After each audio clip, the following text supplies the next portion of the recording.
Now, last night we touched this. Today we're going to make it practical in relationships. And the first point, the sharp point, is this. The moment you enter their case as a human problem, you have stepped out of the Christ. Do you see that? Peace does not slip away because of what they say or do. Peace breaks the instant you accept the situation as a real case that needs your human mind to analyze, manage, fix, or fear. Peace is lost not because of what they do, but because we accept the case as power. Peace is lost, I repeat, not by their conduct, but by our concession that this case has power over consciousness. Do you follow that? Let me define this unusual phrase, enter their case. It is the second you take their story and climb into it with your personal reactions. When you begin to run permutations, if I say this, they will do that. When you brace yourself, defend yourself, accuse, plead, cajole. When you measure outcomes, weigh blame, or fear consequences as if this drama had authority to bless or curse you. That is entering their case. And at that moment, you leave the awareness, I can of mine own self do nothing. The Father within me doeth the works. And you take up the impossible burden of making peace by mental tinkering. As far as I'm concerned, that is a waste of time. Do you see that? Now always remember this. Compassion is not absorption. You can be tender without being taken in. You can hear a cry without stepping into the nightmare that produced it.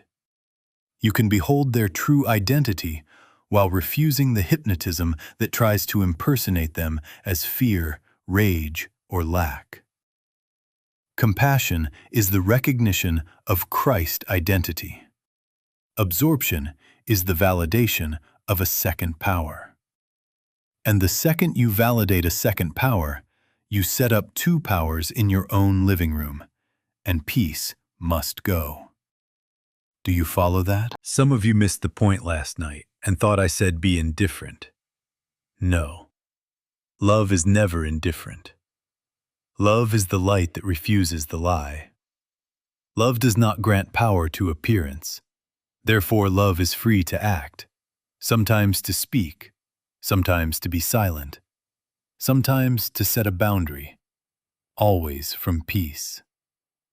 But you cannot act from peace while kneeling at the altar of a human case. You cannot both serve God as the only power and at the same time confess a problem power that demands your fear and cleverness. Therefore, let this be clear as daylight. The case, the personality, the episode, the plot, is not power. It is a suggestion claiming power. If you enter it, you employ the very premise that robs you.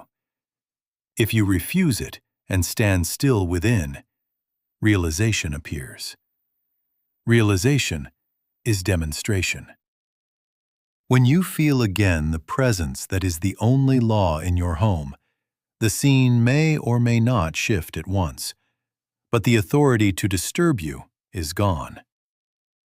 Mark this in your practice today. Watch the first instant, the first inward flinch.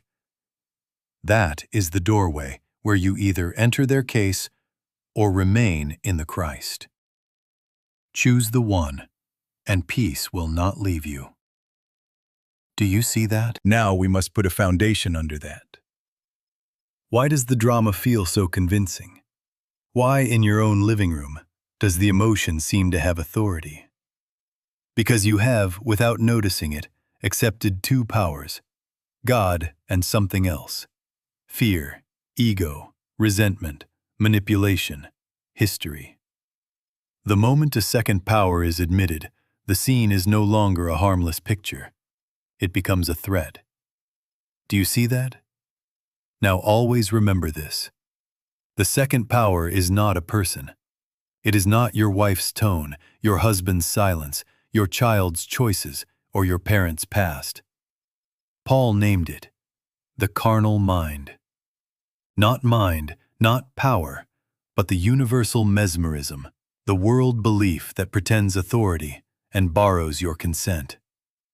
It is suggestion. It is atmosphere. It is the old hypnotism that says, I can disturb the peace of God. It cannot, unless you agree that it can. Do you follow that? Notice how this transfers into your experience. The moment you say, they have power to ruin my peace, you have signed the permission slip. The instant you think, their criticism defines me, their rejection deprives me, their coldness starves me, their addiction endangers me, their spending imperils me, their jealousy traps me, their betrayal breaks me. You have enthroned appearance as law and set up a two-power universe in your home. You have given the image a scepter and then bowed to it. You see, the case, this very personal-looking episode, is only the two-power belief made intimate. You have accepted it as power inside the relationship. Therefore, it feels real. Now hear this correction before you take another step. Many of you are working hard on fixing communication, rehearsing scripts and timing and tones, while secretly worshiping the case as reality. You missed the point. Communication techniques are fine when they ride on the realization of one power. Without that, they are rearrangements of fear, polite negotiations between two supposed powers. As far as I'm concerned, that is a waste of time. Therefore, we will not treat rejection, betrayal, coldness, addiction, financial strain, jealousy, criticism, nagging, silence, drama, one by one, as powers. We refuse the entire premise. We acknowledge God as the only power. We recognize carnal mind as impersonal belief, not power, not person, not identity. Then a strange thing happens. The heat goes out of the room. The picture may still talk, it may even shout, but it has no law behind it. Pilate, thou hast no power over me. Do you hear Christ say it in your living room? Not because the person is subdued, but because the premise of a second power has been refused. Realization is demonstration. Sit back within, not into indifference, but into recognition. I can of mine own self do nothing. The Father within me doeth the works. And let that presence dissolve the second power consent you gave 5 minutes ago. When the consent is withdrawn, the case is deflated. When the one power is realized, drama becomes appearance. Nothing. Nothing. Do you see that? Now let us be very clear on this word help, because many of you, in your goodness, are practicing interference and calling it love. Help is not advice. Help is not control. Help is not emotional merging or suffering with them to prove you care. Help is not rescuing, arguing, lecturing, pleading, proving that you are right or rehearsing that they are wrong. All of that is entering their case. It is an admission that the case has power that must be met with your human power. Do you see that? Real help is silence within that recognizes God as the only power exactly where the case is claiming power. Real help is the refusal to accept a second cause. Real help says, in the secret place of your own awareness, I can of mine own self do nothing. The Father within me doeth the works. Therefore, I will not pick up this picture as a project for my cleverness. That inner refusal is love, because it withholds from the image the only fuel it ever had, your consent. Realization is demonstration. Do you follow that? Now always remember this. When you rescue to stop your own anxiety, when you argue to confirm your innocence, When you lecture to force their awakening, you are worshiping the case. You are saying, "This has power to disturb, therefore I must employ power to counter it." Two powers in the living room again. And then you wonder why your best human effort so often produces the opposite result. Do you see why?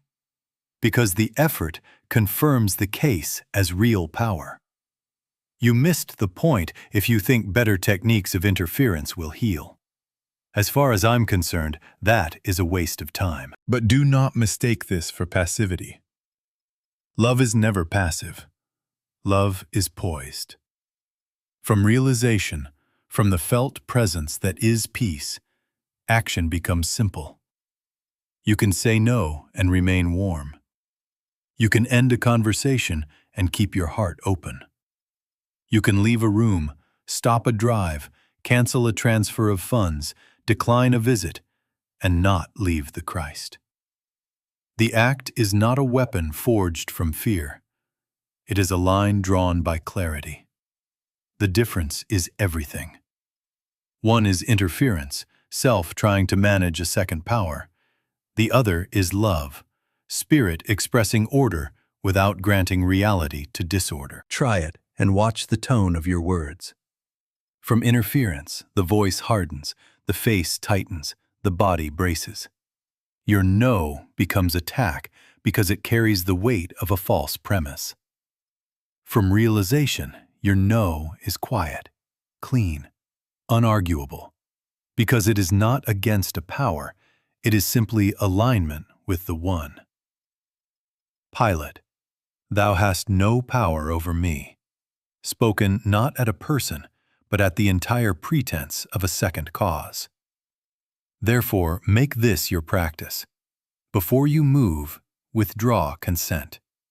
Before you speak, realize one power.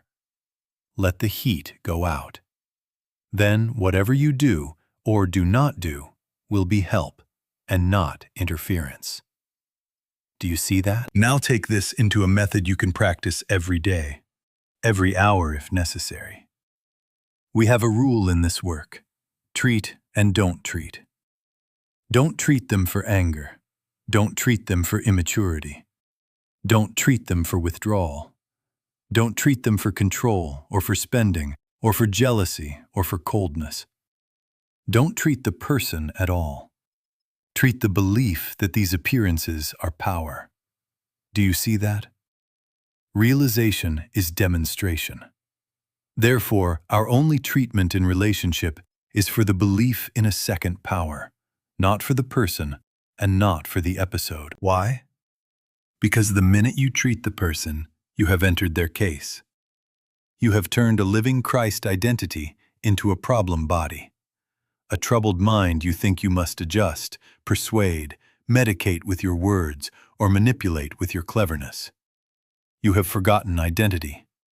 You have said, this temperament is a cause, this history is a cause, this personality is a cause, and you have set up two powers in your living room again. Now always remember this: carnal mind, Paul's name for it, is not mind, is not power. It is the universal mesmerism accepted as power. If you treat the person, you bow to the impersonation. If you treat the belief, you refuse the impersonation. Do you follow that? Let me make it very practical. When faced by anger, don't treat his anger or her anger. Treat the belief that anger is presence, power, or intelligence. When confronted with criticism, don't treat their habit of fault-finding. Treat the belief that personal mind and personal will govern this scene. When you meet silence or withdrawal, don't treat their shutdown. Treat the belief that absence of human warmth is the absence of God. When the story rolls in, trauma, history, family patterns, don't treat the story. Treat the belief that history is cause, that memory is law. One thing only is to be treated: the belief in a second power masquerading as temperament, as past, as personality. Here is your inner phrasing. Use it not as magic words, but as a doorway into realization. This is not a power. This is not a presence. This is not an intelligence. God alone is power here. Say it, and then be still until you feel the pressure of fear drop. Say it and wait, not for their face to change, but for the felt awareness of one to be present. Realization is demonstration. Without realization, your words are rhetoric. With realization, your silence is law. And watch this subtle trap. You can take spiritual words and swing them like a club to win the moment. I'm just setting a boundary in spirit, spoken with a blade under the tongue. You missed the point. Even a holy sentence, used to fix, to dominate, to prove yourself right, is entering the case by spiritual means.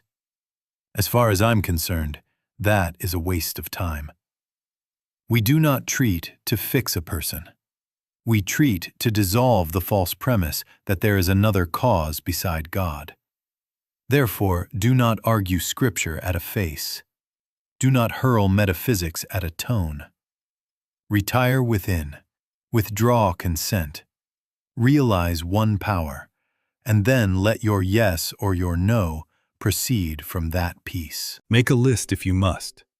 Anger, blame, sulking, sarcasm, overspending, secrecy, neediness, defensiveness, nagging, stonewalling, lateness, drama. And cross them all out with one instruction.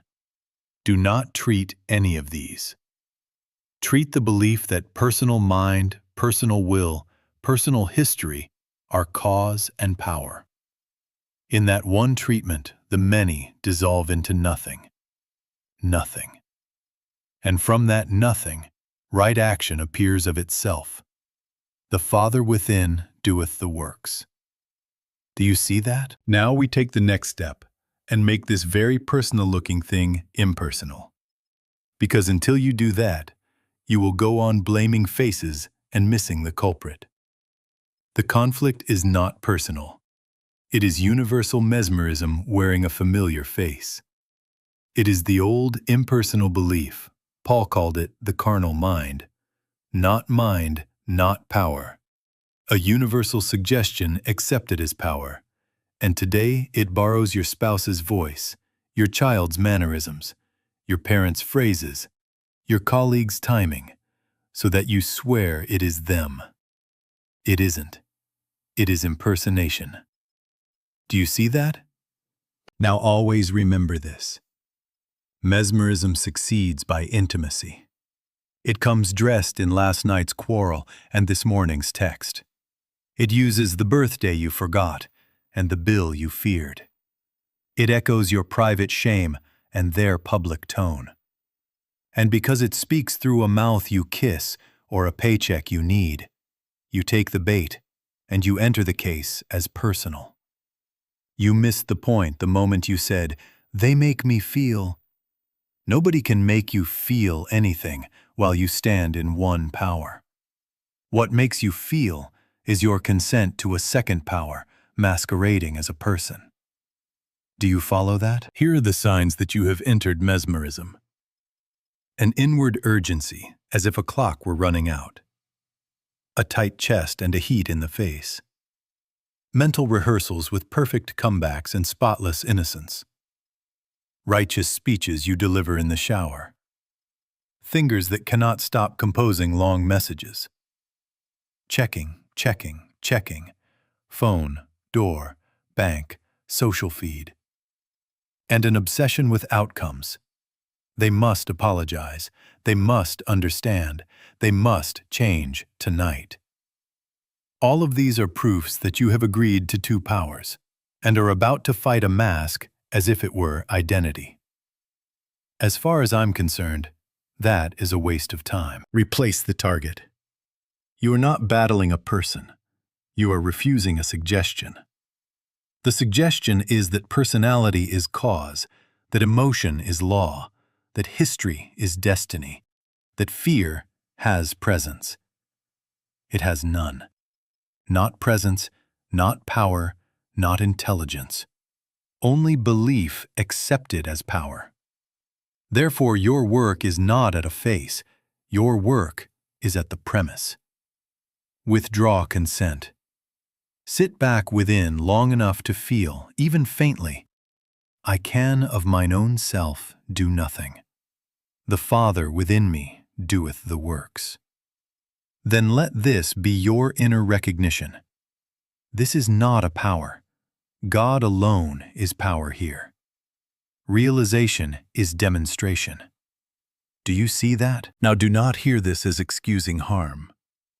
Love does not excuse. Love sees rightly.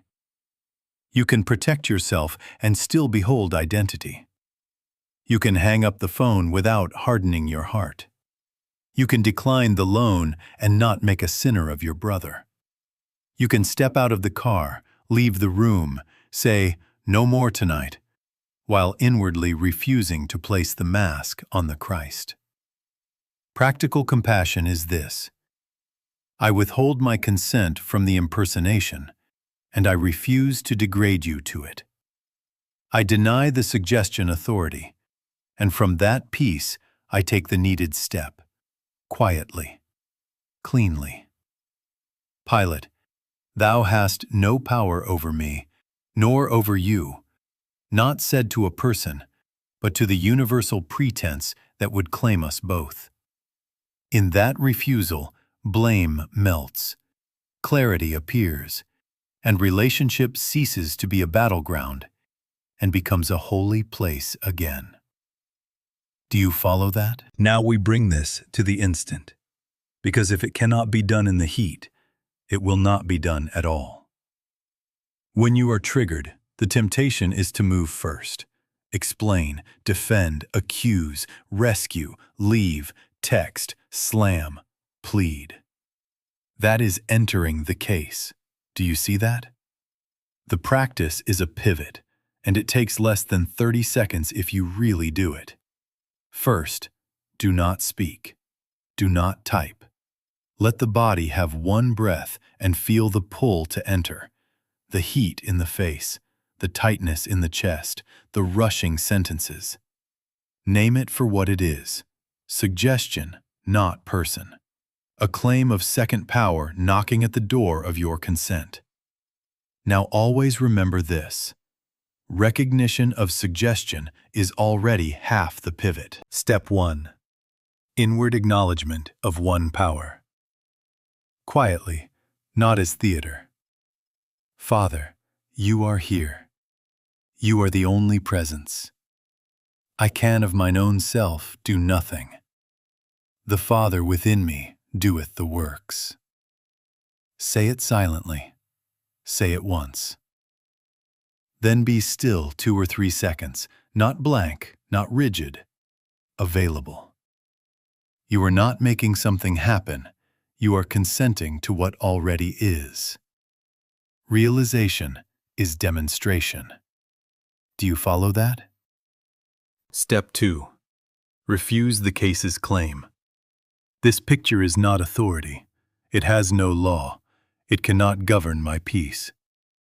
Pilate, thou hast no power over me. Spoken to the appearance, not the person. This is not a power, not presence, not intelligence. I withdraw my consent. As you say this within, feel for the small drop in pressure. The heat recedes even 5 degrees. The jaw unhooks. The breath comes back unforced. That is the sign you have left the courtroom of fear. If you push past this and act before that drop, you miss the point. Your action will be interference. As far as I'm concerned, that is a waste of time. Step 3. Behold identity. I behold Christ where the senses report a problem person. I refuse to degrade you to the mask. I am not hypnotized by tone, timing, history, or face. The carnal mind, universal belief, is not person, not power, and it is not you, and it is not me. Even 5 seconds of this beholding changes the ground under your feet. Now, if you are attentive, there is the faint sweetness, the rightness, that presence which is peace. Realization is demonstration. Do you see that? Step 4. Act simply. One honest question, one clean boundary, or chosen silence, but only after realization, never before. Examples. I'm willing to continue when we're both quieter. Let's pause for 20 minutes. Or, I won't discuss money tonight. Tomorrow at 10 a.m. is fine. Or no words at all. Step out of the room, hang up gently, stop the car, without inner blame. The authority of these acts is not in volume or logic. It is in the premise from which they arise. From one power they carry peace. From two powers, they carry warfare. And hear this correction. This is not suppression. You are not swallowing fire to look holy. You are withdrawing your consent from fear's courtroom and taking your seat in the sanctuary of I. You are refusing to make emotion law, history destiny, personality cause. 30 seconds. 3 breaths. 1. Power realized, the case refused, identity beheld. Then, the next simple step. Practice it 10 times today. By evening, you will know the difference in your own body and in the room. The heat goes out. The compulsion to win dissolves, and action becomes easy. Do you follow that? Now we take this into the hands and feet of love, because several of you have already jumped to a wrong conclusion. Refusing the case is not tolerating abuse. It is not enabling addiction. It is not staying in unsafe places to prove your faith. Do you see that? Love is not a doormat. Love is law. When the one power is realized, love draws lines that keep the temple clean. Jesus could walk through a crowd untouched and could also turn and walk out of a city. Both were love. Do you follow that? Let me give you the difference between a human boundary and a Christ boundary. A human boundary is fear trying to protect itself with noise. It threatens, it punishes, it rehearses history, it indicts motives. You always, you never, after all I've done. And it demands instant transformation.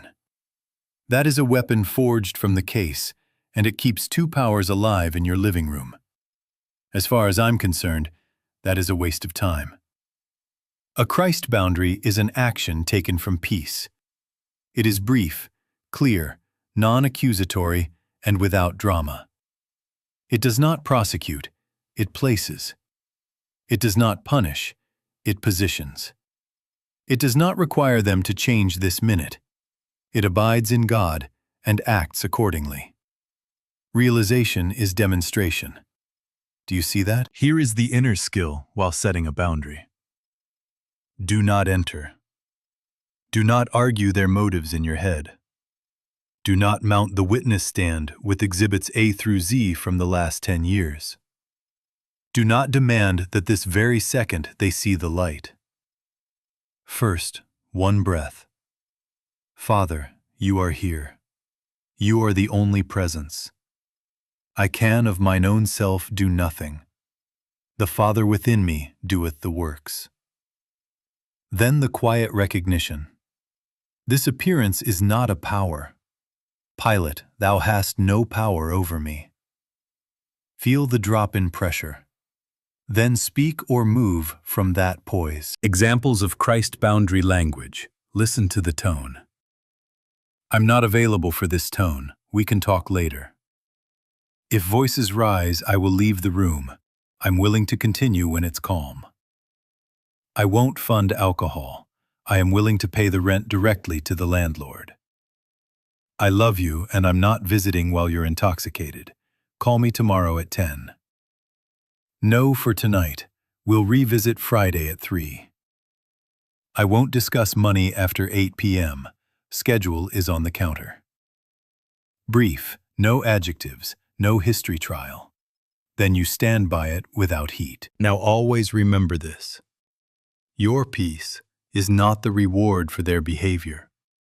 It is the fruit of your abiding.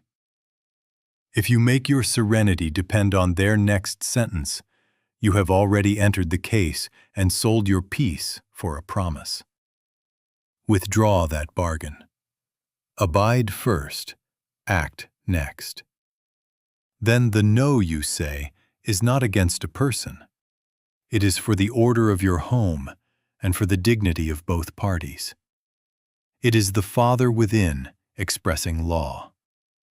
Do not be surprised if the picture pushes back at first. Do not tighten. Do not explain twice. Place the boundary once, carry it out quietly, and return to the inner sanctuary. Each time you refuse the two-power premise while taking a clear step, you train the atmosphere of your life to recognize the one. Boundary without coldness, warm heart, steady hand. That is love's line. That is peace in action. Do you follow that? Now we must test the steel of this. What if they don't change?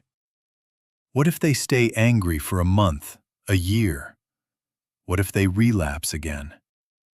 What if they accuse you publicly, misquote you, gather allies?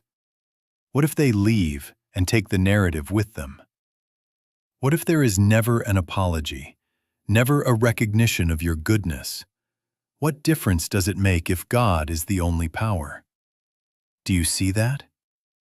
If there is only one, where would a second law come from to rob your peace? Now always remember this.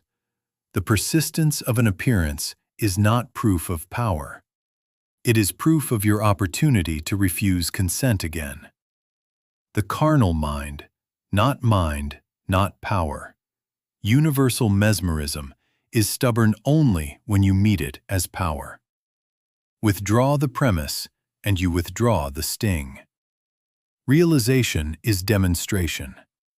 If the picture continues to talk, let it talk into a silence that will not answer to its name. But surely, you say, if they keep drinking, if they keep spending, if they keep raging, I must do something. Of course. Love is law. This is not passivity. Seek counsel, require treatment, separate living spaces, take legal boundaries if necessary, change passwords, close accounts, alter routines, secure the home. Do you follow that? But hear me well. Take every step without admitting a second power. The step is clean when it is not a fight with evil, but an alignment with the One. The Father within me doeth the works, not fear, not rage, not revenge.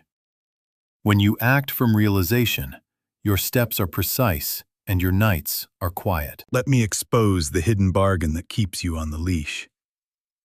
I will be peaceful when they apologize, when they stop, when they come home, when they see my worth. That is mesmerism's contract, and you have been co-signing it. Tear it up. Peace is not wages earned from the behavior of others. Peace is the fruit of abiding. The moment you say, when they, you have enthroned two powers in your living room and offered your heart as tribute. You missed the point. As far as I'm concerned, that is a waste of time. Return to the real adversary. Not their will, not your past, not the family pattern, only the belief that these are power. Treat the belief, not the person, not the episode. Stand in the inner word that never changes. This is not a power. This is not a presence. This is not an intelligence. God alone is power here. Be still until the pressure drops. Even if the same voice keeps shouting, the law behind it is gone. Pilate, thou hast no power over me. Spoken to the impersonation, not the face. And if tomorrow looks like today? Same practice. You are not measuring progress by their apologies. You are measuring presence by your non-reactivity. If a whole parade of offenses marches by, anger, accusation, coldness, absence, delay, what difference does it make if there is only one? Nothing. Nothing. Nothing has power over the Christ of you. Do you see that? Realization is demonstration. Keep your line clear, your heart warm, your steps simple, and your consent withdrawn from the lie. Peace remains, and from peace the right action continues, quiet, steady, inevitable. Now we move from method to vision. Because unless sight changes, the case rebuilds itself out of memory. What sustains the case? A mental image you keep polishing. An album of scenes, tones, texts, birthdays missed, bills unpaid, the look in the eyes. You replay it in the night, and then meet it in the morning as if it were the person. You are not relating to a living soul. You are relating to your picture. Do you see that? Realization is demonstration, and realization here is the collapse of the picture through recognition of identity. Now always remember this. Your partner, your child, your friend is not their mood, not their history, not their body, not their bank account, not their symptoms, not their performance. These are appearances. They come, they go. They alter with weather and with sleep. Identity is the I that does not come and go. I am that I am. Before the laugh, after the tear, beneath the scar, beyond the resume. The life is the tree. The personality is only bark. Do you follow that? Here is your simple inquiry in the moment you are tempted to rehearse the image. Is that their true being, or is that a passing state? Ask it gently, not to excuse conduct, not to deny what is in front of you, but to separate being from behavior. Is this accusation their identity, or is it a suggestion wearing their face? Is this silence the absence of God, or is this a wave upon an ocean that remains whole? The question loosens the glue between the Christ and the costume, between the I and the mask. It is the beginning of vision. Do not mistake this for blindness. You can see the behavior clearly and still refuse to degrade identity to it. You can say no for tonight while beholding I and the Father are one, as the truth of both of you. You can require treatment and still refuse to rename your brother addict. You can file the paper and still behold son. This is not sentimental. It is surgical. It withdraws the life force you have been lending to the picture, your fear, your fascination, your vigilance, your nightly editing of the album. When you stop feeding the image, it starves. Now always remember this. You never heal the picture by fighting the picture. You dissolve it by recognizing what is real. If you argue with the mask, you certify the mask as power. As far as I'm concerned, that is a waste of time. Turn within and recognize one power and one identity. The same I in you is the I in them. One life, one mind, one love, individualized without division. Carnal mind, the universal pretender, is not mind, not power, and not person. Do you see that? Practice now. Inwardly, while you look at them or think of them, let these words form, not as magic, as recognition. I behold Christ where sense reports personality. I refuse the image. I refuse the history. I refuse the mood. This is not a power. God alone is power here. Be still until the pressure drops, and then look again. The face may be the same, but the hypnosis in you is broken. Realization is demonstration. And watch what follows from vision. Your speech softens. Your timing slows. Your boundary steadies. Because you are not pushing against a power. You are abiding as I. You leave the case by leaving the image. And you leave the image by returning to identity. I, beyond personality. Keep this before you. The picture is never the person, and the person is never the presence. Now remember, you never heal the picture by fighting the picture. You dissolve it by recognizing what is real. Do you follow that? Now we seal this with the only safeguard that holds tomorrow steady. A daily period of realization. Set it aside as you would set aside food or rest, not to plan conversations, not to rehearse strategies, not to edit their image, but to realize presence. Realization is demonstration. Do you see that? 10 minutes morning, 5 or 10 at night if you can, and 1 minute wherever you stand when noon heat rises. Now always remember this. Strategy is for those who believe in two powers. Silence is for those who consent to one. Here is your meditation. Sit, simply. Hands easy. Eyes soft or closed. Do nothing at first, but notice the machinery beginning. Scenes, speeches, solutions, punishments, rescues. Name it gently. Planning is temptation. It is suggestion.